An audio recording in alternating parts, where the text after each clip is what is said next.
Good morning friends. आज हम लोग देख रहे हैं क्लास 14 और हमारा चैप्टर है जल।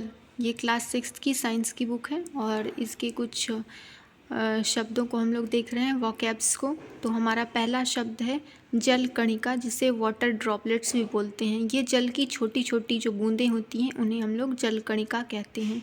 अगला है जल चक्र यानी वाटर साइकिल, जो महासागर और जलीय भाग के बीच में जल के जो चक्रण होते हैं, इवेपोरेशन, फिर उसके बाद वहाँ पे कंडेंसेशन होता है, फिर उसके बाद प्रिसिपिटेशन होकर जो फिर आ जाता है। तो इस तरह से ये जो चक्र चलता रहता है, इसी को हम लोग वाटर साइकिल बोलते हैं। अगला है वाष्पन, इसे इवेपोरेशन बोलते हैं। को जल के वाष्प में परिवर्तन करने की जो प्रक्रिया होती है उसे हम लोग वाष्पन कहते हैं। अगला है संघनन, जिसे हम लोग कंडेंसेशन बोलते हैं। जलवाष्प को जल में परिवर्तित करने के जो क्रम होते हैं, यह वाष्पन का ठीक उल्टा होता है। ठीक है। अगला है बाढ़। बहुत अधिक बारिश की वजह से जो है किसी क्षेत्र में जल जमाव हो जाता है तो उसे हम लोग बाढ़ की संज्ञा देते हैं। अगला है सूखा। वैसी स्थिति होती है जबकि लंबे समय तक किसी क्षेत्र में बारिश नहीं होती है तो वो सूखा के अंतर्गत आता है।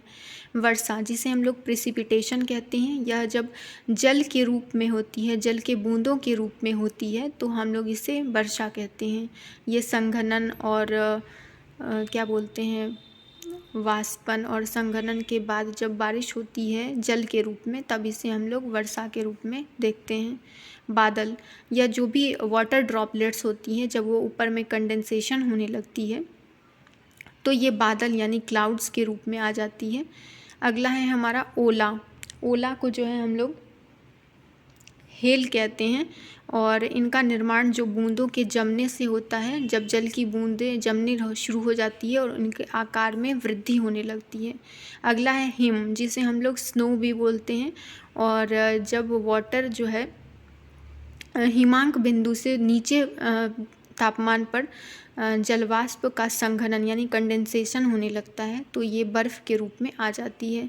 अगला है हमारा वर्षा जल संग्रहण। ये वर्षा जल के संग्रहण की या एकत्रण की जो प्रक्रिया होती है उसके अंतर्गत हम लोग देखते हैं रेन वाटर हार्वेस्टिंग जो है, ये एक प्रक्रिया है। और रूफ टॉप पे जो हम लोग बारिश का जल जमा करते हैं, या कभी कभी हम लोग इसे ग्राउंड वाटर में भी दे देते हैं, जिसे हम लोग भौम जल कहते हैं। तो इस तरह से ये हमारा चैप्टर समाप्त होता है। धन्यवाद।